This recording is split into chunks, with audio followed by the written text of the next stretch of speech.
ক্ষোভ নেই, আমরা সবাইকে ক্ষমা করে দিলাম। বৈষম্য বিরোধী ছাত্র জনতার আন্দোলনের শুরু থেকেই আলোচনায় দেশের বৃহত্তম ধর্মভিত্তিক রাজনৈতিক দল বাংলাদেশ জামায়াতে ইসলামী। ছাত্র জনতার আন্দোলনের চূড়ান্ত পর্যায়ের মধ্যেই ১ আগস্ট সরকারের নির্বাহী আদেশে জামায়াত ও ছাত্র শিবিরকে নিষিদ্ধ ঘোষণা করা হয়। ৫ আগস্টের নাটকীয় পরিবর্তনের পর জামায়াত বৈঠক করেছে প্রেসিডেন্ট, প্রধান উপদেষ্টা এবং সেনাপ্রধানের সঙ্গে। তখন থেকে আলোচনায় রয়েছেন বাংলাদেশ জামায়াতে ইসলামীর আমির ডাক্তার শফিকুর রহমান। অন্তর্বর্তীকালীন সরকার গঠন থেকে শুরু করে মন্দিরসহ সংখ্যালঘুদের ঘরবাড়ি পাহারা সব কাজে সামনের সারিতে দেখা যায় জামায়াতকে। বৈষম্য বিরোধী ছাত্র আন্দোলনের সময় শহীদ পরিবারের সঙ্গে সাক্ষাৎ করে অর্থ সহযোগিতা এবং সবশেষ বানভাসী মানুষের পাশে দাঁড়িয়ে জামায়াত আমিরের বক্তব্য মন জয় করেছে নেটিজেনদের, যেখানে তিনি বলেন, আমরা আপনাদের বাসায় মেহমান হয়ে এসেছি। বিশেষ করে গণ অভ্যুত্থানের পরপরই জামায়াত নেতার ঘোষণা, প্রতিশোধ নয়, ক্ষমা। বৈষম্যের বিরুদ্ধে বক্তব্য দিয়ে তিনি বলেন, সংখ্যালঘু ও সংখ্যাগুরু শব্দের কবর রচনা হোক, আমাদের পরিচয় হোক বাংলাদেশি। আমরা সবাইকে ক্ষমা করে দিলাম। ১০ম শ্রেণীতে পড়াকালে জাসদ ছাত্রলীগের হাত ধরে রাজনীতিতে প্রবেশ করলেও সময়ের পরিক্রমায় হয়ে উঠেছেন দেশের বৃহত্তম ধর্মভিত্তিক রাজনৈতিক দলের প্রধান। মিষ্টভাষী শফিকুর রহমানের অমায়িক ব্যবহার, স্পষ্ট বক্তব্য, নেতৃত্বের দক্ষতা, সর্বোপরি সামাজিক ও কল্যাণমূলক কর্মকাণ্ডে মুগ্ধ হচ্ছেন দেশের বিভিন্ন শ্রেণী পেশার মানুষ। গত ৫ আগস্ট নতুন করে আলোচনায় এসেছেন তিনি। সামাজিক যোগাযোগ মাধ্যম থেকে শুরু করে সর্বত্রই আলোচিত হচ্ছে ডাক্তার শফিকুর রহমানের নাম। চলুন দেখে নেওয়া যাক ৬৫ বছর বয়সী এই রাজনীতিকের জাসদ ছাত্রলীগ থেকে দেশের বৃহৎ ধর্মভিত্তিক রাজনৈতিক দলের কান্ডারি হয়ে ওঠার গল্প।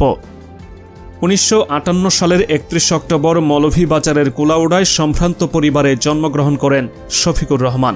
মোহাম্মদ আব্রু মিয়া ও খতিবুন্নেসা দম্পতির ৫ সন্তানের মধ্যে তৃতীয় তিনি। তারা ৩ ভাই ও ১ বোন। ১৯৭৩ সালে স্থানীয় বরমচাল উচ্চ বিদ্যালয়ে ১০ম শ্রেণীতে পড়ার সময় রাজনীতিতে হাতেখড়ি হয় শফিকুর রহমানের। ওই বছরই তিনি যোগ দিয়েছিলেন জাসদ ছাত্রলীগে। ১৯৭৪ সালে ওই স্কুল থেকে এসএসসি এবং ১৯৭৬ সালে সিলেট এমসি কলেজ থেকে কৃতিত্বের সঙ্গে এইচএসসি পরীক্ষায় উত্তীর্ণ হন শফিকুর রহমান। সিলেট মেডিকেল কলেজে ভর্তির পর তিনি পরিচিত হন বাংলাদেশ ইসলামী ছাত্র শিবিরের সঙ্গে। ১৯৭৭ সালেই যোগ দেন এই সংগঠনে। পরে সভাপতির দায়িত্ব পালন করেন সিলেট মেডিকেল কলেজ এবং সিলেট শহর শাখার। ১৯৮৩ সালে এমবিবিএস ডিগ্রি অর্জনের পর চিকিৎসা সেবায় আত্মনিয়োগ করেন ডাক্তার শফিকুর রহমান। পাশাপাশি জামায়াতের রাজনীতির সঙ্গেও একাত্ম হন তিনি। ১৯৮৪ সালে জামায়াতে ইসলামীতে যোগদানের মাধ্যমে বৃহত্তর রাজনীতিতে পদার্পণ করেন ডাক্তার শফিকুর রহমান। দায়িত্ব পালন করেন সিলেট শহর এবং জেলা ও মহানগরীর আমির হিসেবে। ২০১৬ থেকে ২০১৯ সাল পর্যন্ত জামায়াতে ইসলামী সেক্রেটারি জেনারেল নিযুক্ত ছিলেন ডাক্তার শফিকুর রহমান। ২০১৯ সালের ১২ নভেম্বর দলের রোকন সম্মেলনে প্রত্যক্ষ ভোটে আমির নির্বাচিত হন তিনি। একই বছর ৫ ডিসেম্বর পরবর্তী ২ বছর মেয়াদে আমিরে জামায়াত হিসেবে ডাক্তার শফিকুর রহমান শপথ নেন।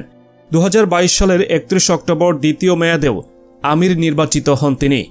১৯৮৫ সালে কেন্দ্রীয় মজলিসের শুরার সেক্রেটারি নির্বাচিত সদস্য হওয়ার পর সিলেট জেলা ও মহানগরের আমিরসহ বিভিন্ন গুরুত্বপূর্ণ পদে দায়িত্ব পালন করেন। ১৯৮৫ সালে ডাক্তার আমিনা বেগমের সঙ্গে বিবাহ বন্ধনে আবদ্ধ হন ডাক্তার শফিকুর রহমান। তার স্ত্রী পরবর্তীতে ৮ম জাতীয় সংসদের সদস্য হন। 2 মেয়ে ও 1 ছেলের বাবা ডাক্তার শফিকুর রহমান। 2 মেয়ে জড়িত চিকিৎসা পেশায়, একমাত্র ছেলেও পড়ছেন এমবিবিএস শেষ বর্ষে। আমিরে জামায়াত ডাক্তার শফিকুর রহমান কেবল রাজনীতিকই নন, তিনি একজন সমাজসেবক, সংগঠক, এমনকি সফল উদ্যোক্তাও। সিলেটে একটি বেসরকারি মেডিকেল কলেজ হাসপাতালের প্রতিষ্ঠাতা চেয়ারম্যান তিনি। আন্তর্জাতিক বিভিন্ন সভা সেমিনারে যোগ দিতে বিভিন্ন দেশ ভ্রমণ করেছেন জামায়াতের আমির ডাক্তার শফিকুর রহমান।